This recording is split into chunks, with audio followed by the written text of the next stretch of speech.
બાદ એક 3 હત્યા, કિલરને શોધવા એસઆઈટીની રચના, પણ હજુ નથી પકડાયો હત્યારો. ક્યાં ટૂંકો પડે છે પોલીસનો પનો?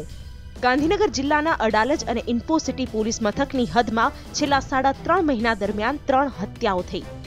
દંતાલી, શેરથા અને કોબામાં એક જ મોડસ ઓપરેન્ડીથી હત્યા થઈ. આ હત્યાના 3 બનાવોને કારણે સમગ્ર ગાંધીનગર પંથકમાં ભયનો માહોલ છે.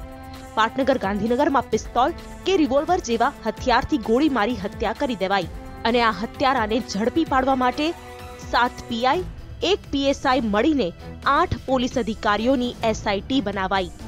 પરંતુ 4 દિવસ સુધી કોઈ જ કડી હજુ સુધી પોલીસને નથી મળી.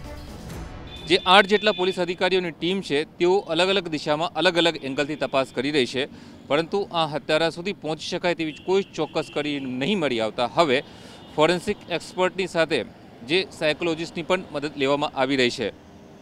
એસઆઈટી દ્વારા અત્યાર સુધી આ પ્રકારની હત્યા કરવાની ટેવ ધરાવતા જે લોકો છે તે લોકોનો રેકોર્ડ કાઢવામાં આવ્યો છે.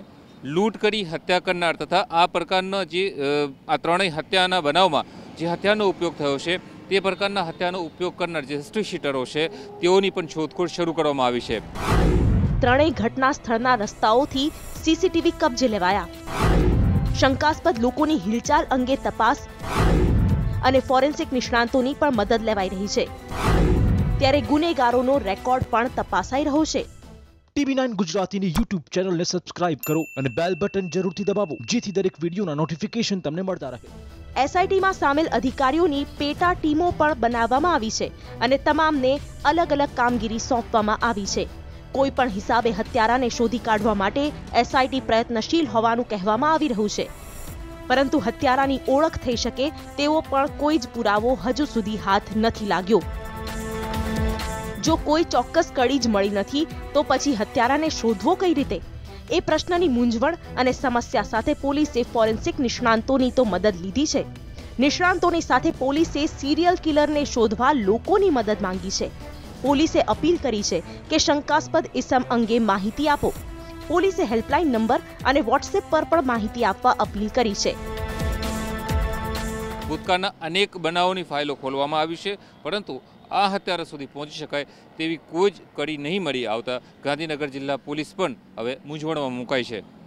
જોવાનું હવે એ છે કે આ હત્યારાને એસઆઈટી ઝડપી શકે છે કે કેમ, અને ઝડપે છે તો કેટલા લાંબા સમય પછી. કેમેરામેન જય સાથે યુનુસ ગાઝી, TV9 ગાંધીનગર. TV9 ગુજરાતીની YouTube ચેનલને સબસ્ક્રાઇબ કરો અને બેલ બટન જરૂરથી દબાવો જેથી દરેક વિડીયોના નોટિફિકેશન તમને મળતા રહે.